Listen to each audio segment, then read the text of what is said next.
अस्सलामुअलैकुम students, it's me ताइज़वान। आज हमारा नेक्स्ट लेक्चर है about applications of Le Chatelier's principle in industries. आज पहली एप्लीकेशन हम पढ़ते हैं, it is Haber process synthesis of ammonia करते हैं। हैबर ने ये वाला प्रोसेस जो है सबसे पहले इन्वेंट किया। एफ हैबर के मुताबिक कैसे जो है वो अमोनिया बनती है। नाइट्रोजन जो है वो रिएक्ट करता है हाइड्रोजन के साथ और मिलके जो है वो दोनों मिलके अमोनिया बनाते हैं। हम यहाँ पे बेसिकली ली शैटलियर्स प्रिंसिपल जो है उसको यूज करके हम ऑप्टिमम कंडीशंस जो है for maximum yield of ammonia वो फाइंड आउट करेंगे। अगर आप कोई इंडस्ट्री लगा रहे हो तो बड़ी इंपॉर्टेंट चीज है ये कि आपको पता होना चाहिए आपका कम से कम जो है वो पैसे लगे और ज्यादा से ज्यादा जो है वो प्रोडक्ट बने। यहाँ पे अगर आप अमोनिया की इंडस्ट्री लगा रहे हो तो ली शैटलियर्स प्रिंसिपल जो है वो हमारी मदद करेगा कि इंडस्ट्रियल कंडीशंस जो है वो कौन सी हैं। ली शैटलियर्स प्रिंसिपल जो है वो हमारी जो है वो मदद करेगा। According to Haber's process ammonia बनता है जब नाइट्रोजन 3 मोल हाइड्रोजन के साथ मिलती है तो अमोनिया बनता है। यहाँ पे डेल्टा एच पीछे वाले लेक्चर्स में भी हम पढ़ चुके हैं, ये नेगेटिव होती है -92 किलो जूल। अब 2 मोल बन रहे हैं इस वजह से पर मोल नहीं है, तो ये 92 किलो जूल है माइनस में। The reaction is exothermic. अब हमने क्या करना है, हमने ली शैटलियर्स प्रिंसिपल को अप्लाई करना है। ली शैटलियर्स प्रिंसिपल अप्लाई करके हम क्या करेंगे, मैक्सिमम यील्ड अमोनिया की हासिल करने की कोशिश करेंगे। अब कैसे ली शैटलियर्स प्रिंसिपल हम अप्लाई कर सकते हैं इसके ऊपर। अब बेसिकली हम मैक्सिमाइज यील्ड करेंगे अमोनिया की, क्योंकि ये एक्सोथर्मिक रिएक्शन है। तो सबसे पहली इंपॉर्टेंट चीज है कि आप टेम्परेचर जो है उसको कम करोगे बाय डिक्रीजिंग टेम्परेचर हम मैक्सिमाइज कर सकते हैं यील्ड ऑफ अमोनिया। हम देख रहे हैं कि 4 मोल रिएक्टेंट के हमें 2 मोल प्रोडक्ट के देते हैं। वॉल्यूम ऑफ प्रोडक्ट जो है वो पहले ही कम है वॉल्यूम ऑफ रिएक्टेंट से। तो अगर हम ज्यादा अमोनिया हासिल करना चाहते हैं तो हम प्रेशर जो है वो अप्लाई करेंगे रिएक्शन मिक्सचर पे। प्रेशर अप्लाई करने से मजीद अमोनिया बनेगा। तो bye increasing pressure, decreasing temperature and increasing pressure को इंक्रीज करके हम मैक्सिमम यील्ड ऑफ अमोनिया जो है वो हासिल कर सकते हैं। तीसरी चीज जो ली शैटलियर्स प्रिंसिपल हमें बताता है कि हम कॉन्टिन्यूअल विड्रॉ करें अमोनिया को।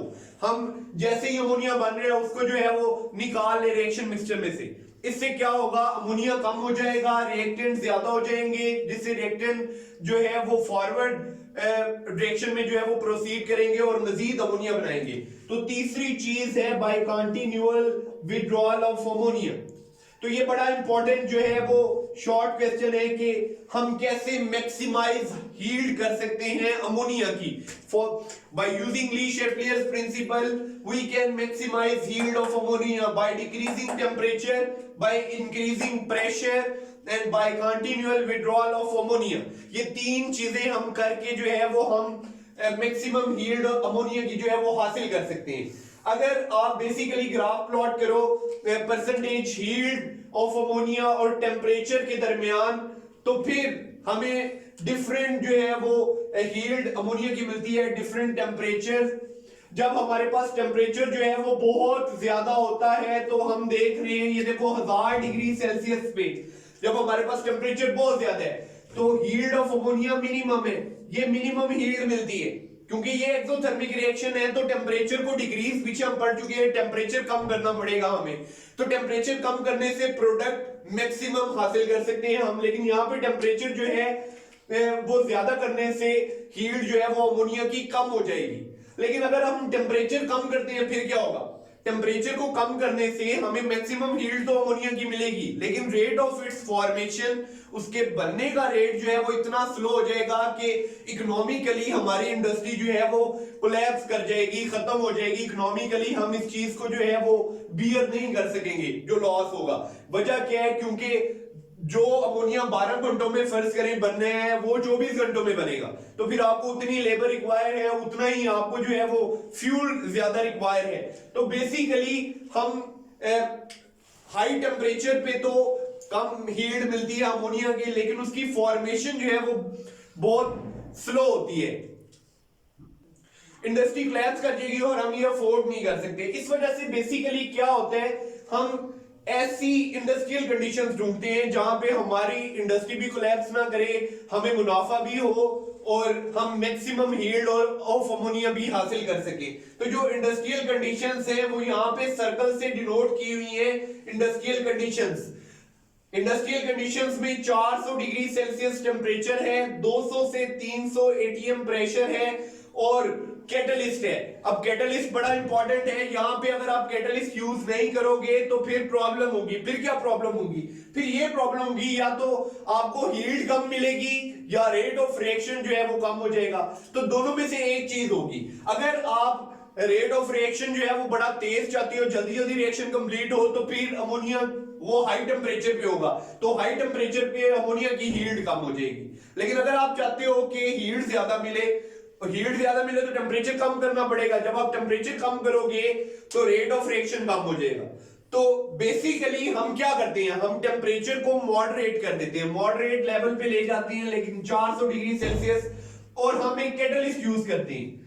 कैटलिस्ट आयरन है which is embedded in fused mixture of alumina, silica and magnesia. तो ये हमारे पास कैटलिस्ट है। अगर आप कोई जो है वो कैटलिस्ट के बगैर जो है वो इतनी यील्ड हासिल करना चाहे अमोनिया की, तो फिर रेट ऑफ रिएक्शन जो है वो बहुत स्लो हो जाएगा। इस वजह से कैटलिस्ट यहां पे बड़ा इंपॉर्टेंट है। कैटलिस्ट जो करता है ये बेसिकली एक्टिवेशन एनर्जी को कम कर देगा और आसानी से रिएक्शन जो है वो कंप्लीशन की तरफ जाएगा। तकरीबन बहुत सारी अमोनिया जो है वो हम बनाते हैं हैबर प्रोसेस से। इसमें से जो मेजॉरिटी है वो आप यूज कर लेते हैं फर्टिलाइजर्स बनाने के लिए और एक्सप्लोसिव्स बनाने के लिए जो है वो आप यूज करते हैं इसको। नेक्स्ट दूसरी एप्लीकेशन है हैबर प्रोसेस के बाद दूसरी एप्लीकेशन है synthesis of SO3। Synthesis of SO3 में ये हम SO3 सिंथेसाइज करते हैं सल्फ्यूरिक एसिड बनाने के लिए। Sulphuric acid is called king of chemicals. हमें ली शेड्लियर्स प्रिंसिपल जो है वो बताता है कि आप कैसे SO3 की यील्ड को मैक्सिमाइज कर सकते हो। We can maximize the yield of ammonia SO3। सबसे पहले बेसिकली हम इसका जो है वो इक्वेशन लिखेंगे, SO2 reacts with oxygen to form SO3। SO3 बनते हैं, यहाँ पे डेल्टा H जो है इट इज -194 किलो जूल। अब ये एक्सोथर्मिक रिएक्शन है, तो हम कैसे मैक्सिमाइज यील्ड कर सकते हैं SO3 की।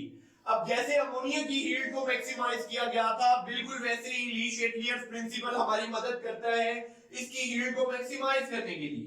अब आप देख रहे हो क्योंकि एक्सोथर्मिक रिएक्शन है, तो पहला काम है by decreasing temperature we can maximize the yield of ammonia.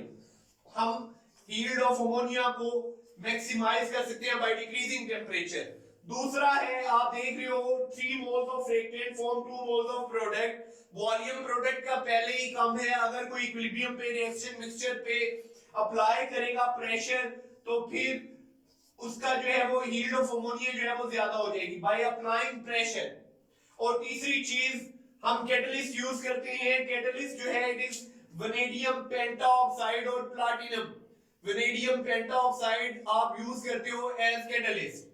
तो बेसिकली यहां पे भी हम वही चीज देखते हैं कि अगर हम टेम्परेचर बहुत ज्यादा बढ़ाते हैं तो फिर यील्ड ऑफ SO3 कम हो जाती है।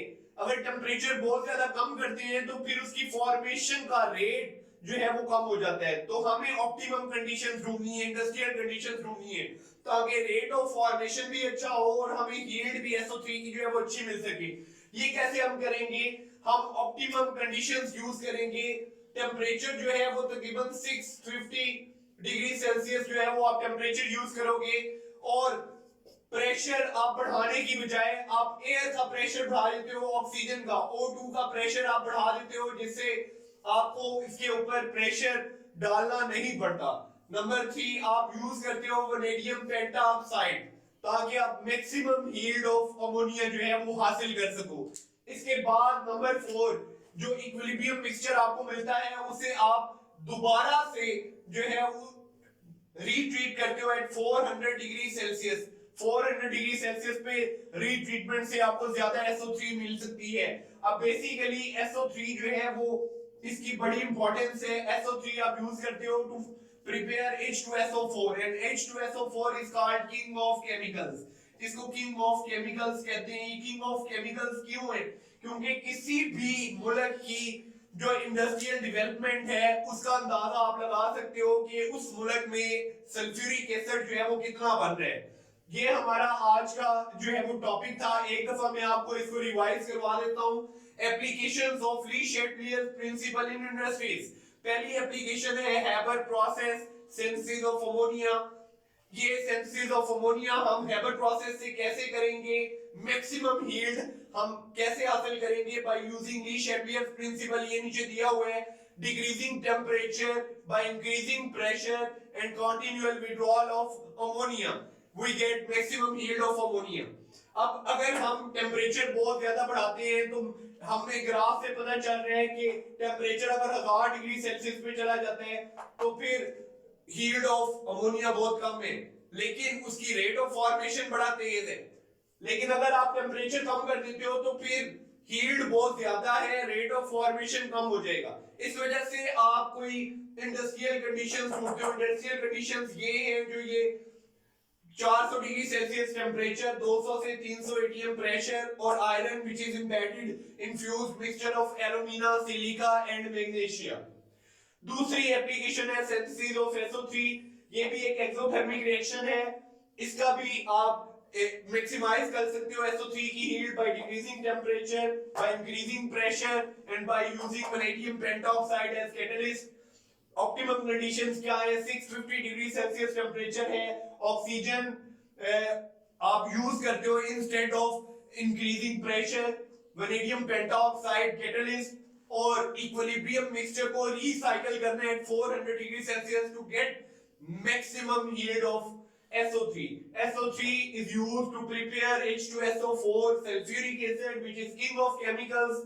इसको किंग ऑफ केमिकल्स क्यों कहते हैं? क्योंकि किसी भी मुल्क, किसी भी कंट्री के इंडस्ट्रियल डेवलपमेंट का अंदाजा आप लगा सकते हो कि वो कंट्री जो है कितना H2SO4 एनुअली बना रही है। होप आपको जो है वो समझ आई होगी। लेक्चर की कमेंट सेक्शन में जरूर कमेंट कीजिएगा कि आपको समझ आई है। किसी चीज में प्रॉब्लम है तो लाजमी बताइएगा। वीडियो को लाइक कीजिएगा, शेयर कीजिएगा और चैनल सब्सक्राइब कीजिएगा।